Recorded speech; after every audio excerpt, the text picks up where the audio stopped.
Commissioner Rawalpindi Liaquat Ali चट्टा का इंतखाबात में धांधली करवाने का दावा, ओहदे से इस्तीफा दे दिया। 13 MNAs के नताइज तब्दील करने का इल्जाम, पुलिस ने कमिश्नर ऑफिस सील कर दिया।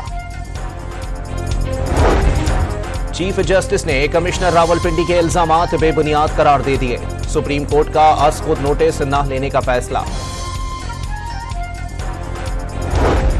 इलेक्शन कमीशन ने कमिश्नर रावलपिंडी के इल्जामात की सख्ती से तरदीद कर दी। इल्जामात साजिश का हिस्सा और इंतखाबी अमल सबोताश करने की कोशिश करा।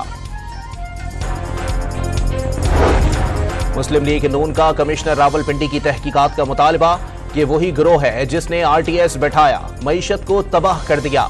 न्यूज कॉन्फ्रेंस में गुफ्तगू।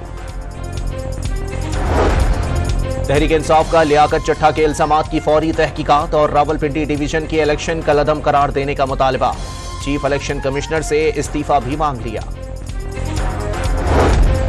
तहरीक इंसाफ का इंतखाबात में मुबैना धांधली के खिलाफ मुल्क गिर एहतजाज। पेशावर में एहतजाज के दौरान नामजद वजीर आला अली अमीन गंडापुर की शिरकत।